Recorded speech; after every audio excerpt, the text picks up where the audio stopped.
All right guys, welcome back to Live What You Love. So today we're gonna be talking about let off and how that's gonna affect speed. I've got a Blackout MV3 here, and the reason I'm using this bow is because it has easily adjustable let offs. So I'll show you how those work here in a second.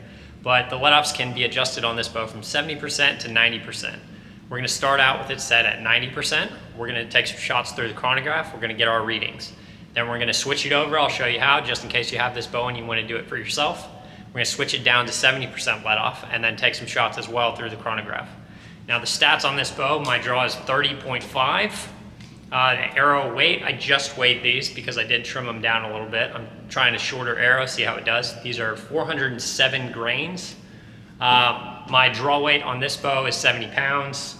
I am interested to see if let off is something that we really need to be sweating over, or if it's just something that people are concerned with in order to maintain that great form. Let's jump into it and see the results that we get. All right, shot one, 90% let off.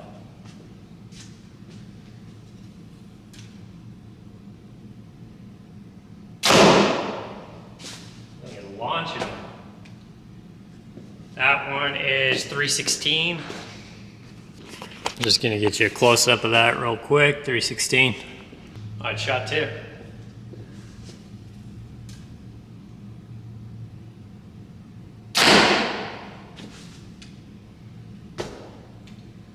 316 again. Okay, I think it's close enough together, 316, 316, that we don't need to take a third shot. Let me change the let off real quick. I'm gonna change that to 70% instead of 90, and then we'll take some other shots and see how it compares. Okay, so this black part right here, that's what we're gonna be jacking with. You're gonna need a star drive. Just get one that fits. It's only one screw. Stick it in there. Loosen it up. You don't even have to take it all the way out. Just loosen it enough that you can kind of push this black part up. Sometimes it's kind of hard to get going. There you go. You have to push it up before you slide it. So let's move that all the way out. So that's going to be at 70% let off. I'm going to do the other side and then we'll get going. It should be good. Okay, let's take a couple shots at 70% let off. So our holding weight right now is only 21 pounds. Let's see how it affects the feet per second.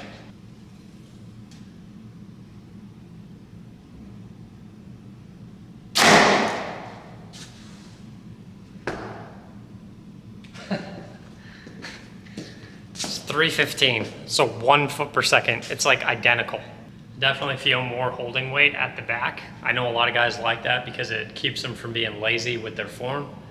I might leave it at 70 for a little while, especially if the difference of feet per second is only 1. Let's see.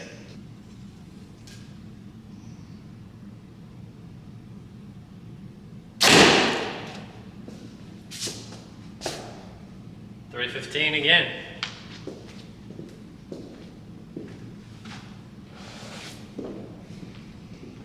So what's the conclusion that we can form from this?